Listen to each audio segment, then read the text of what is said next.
एक hello hello हुआ बात करो पैदा तुम अपनी जुबानों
फुल है कॉन्फिडेंस पैसा है बदले बार फुल है कॉन्फिडेंस अगर जाएगा तो पैसे करते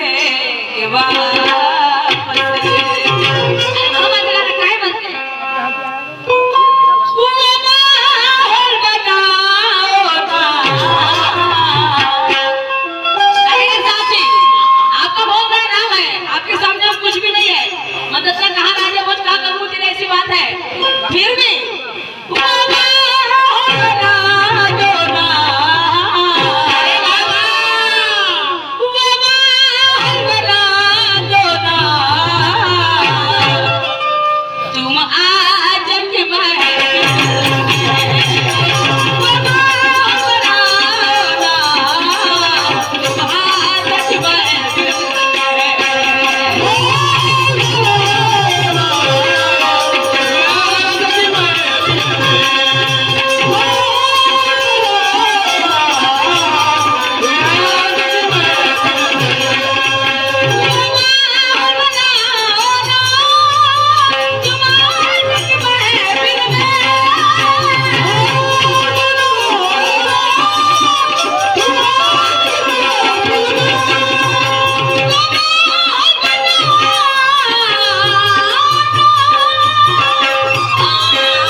अभ्यासू व्यक्ती आहात तुम्ही आणि आम्हीच नाही तुम्हाला सगळे मोठे समजतात आणि म्हणून खुद को बड़ा कहते हो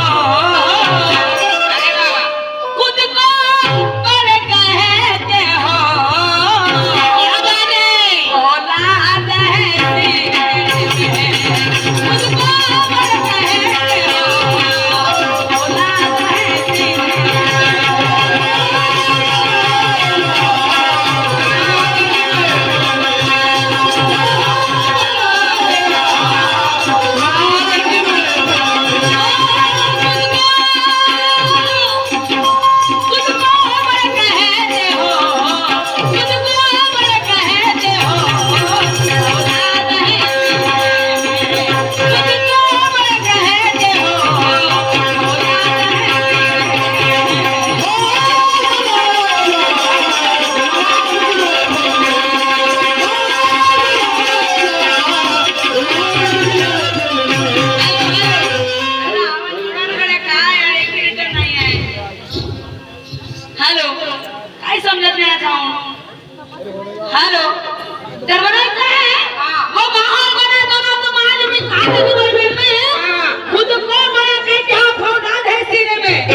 आहे. नाही नाही नाही. शायरी करण्यासाठी म्हणजे लोह्याचे चणे चाव लागतात.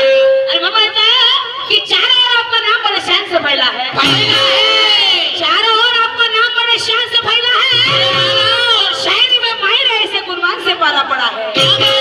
वाईट बोलणार नाही शायर साहेब, चांगलं बोलायला आपण शब्द काढणार नाही. की चारों ओर आपका नाम बड़े शान से फैला है और शायरी में माहिर ऐसे गुणवान से पाला पड़ा है. सामना हो जाए दमदार से देखने वालों की चॉइस है. सामना हो जाए दमदार से देखने वालों की चॉइस है. और मेरे सवाल का जवाब देना बराबर, मेरे सवाल का जवाब देना बराबर, ये हर एक किसी की ख्वाहिश है. ये हर एक किसी की ख्वाहिश है. आणि म्हणून मला काय म्हणायचं आहे,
तजुर्बा है शायरी का गुरु ज्ञान भरा रंग में पहचान तुम्हारी है बैठे ही लोगों में. हे सगळे खांडेकर शायर म्हणून मुंबईत राहतात. तुमच्या नावाची चर्चा या गावामध्ये आणि याच गावात नाही तर सगळ्या शायर क्षेत्रामध्येच आहे. समजता का?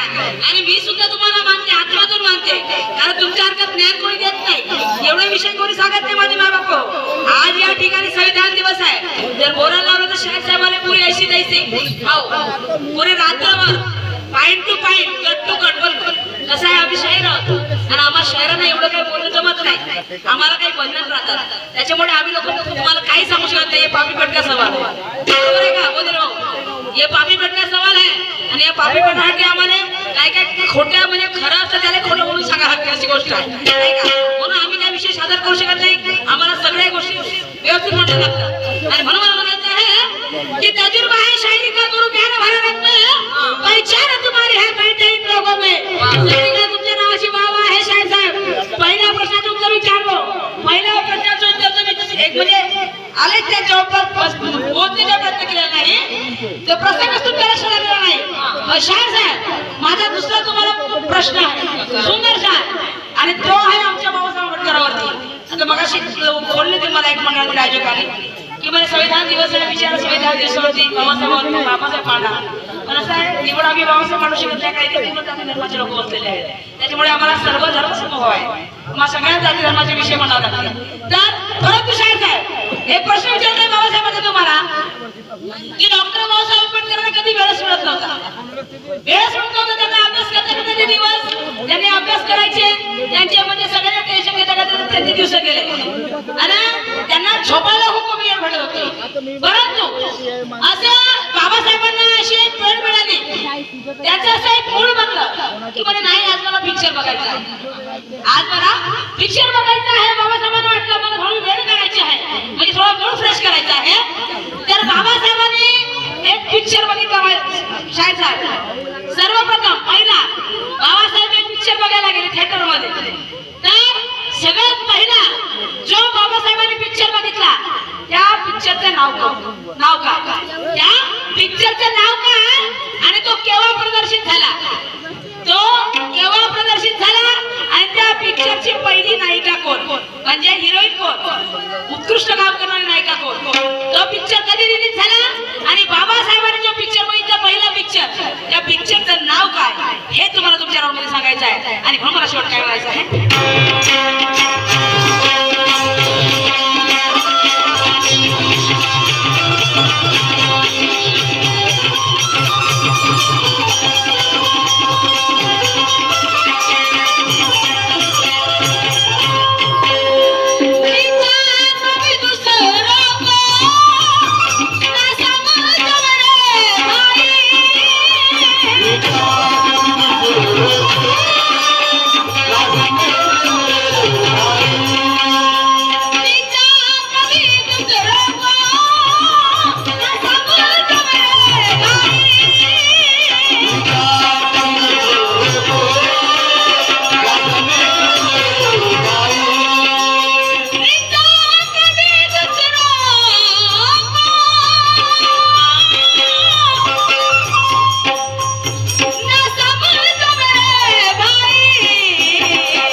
रवींद्रजी बोरकर काम पुन्हा यांच्याकडून 100 रुपये सपोर्ट मिळालेला आहे. तसेच शाक्य रत्नापुरे यांच्याकडून 100 रुपये आणि आर्य रत्नापुरे यांच्याकडून 100 रुपये सपोर्ट हे गीतावरती आलेला आहे. मी यांना सगळ्या माझ्या आया बहिणी बसलेल्या आहेत आणि सगळ्यांसाठी एक छोटीशी आम्ही प्रॅक्टिस करते आहोत. कारण कोणत्याही कार्यक्रमात जिथे कलाकृतीच नाही त्या कार्यक्रमाला मतलब राहत नाही आणि आम्ही एक छानशी छोटीशी एक माननीय राजारामजी बोधेले साहेब नागपूर यांच्याकडून 100 रुपयांचा पेमेंट या गीतावरती आलेला आहे. जय भीम जय संविधान. एक प्रॅक्टिस आम्ही सादर करते तुमच्या समोर सगळ्यांनी गोड करून घ्यावी.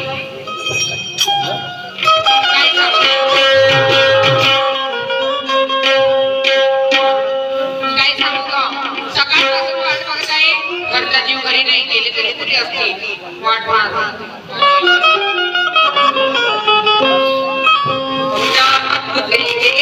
देवा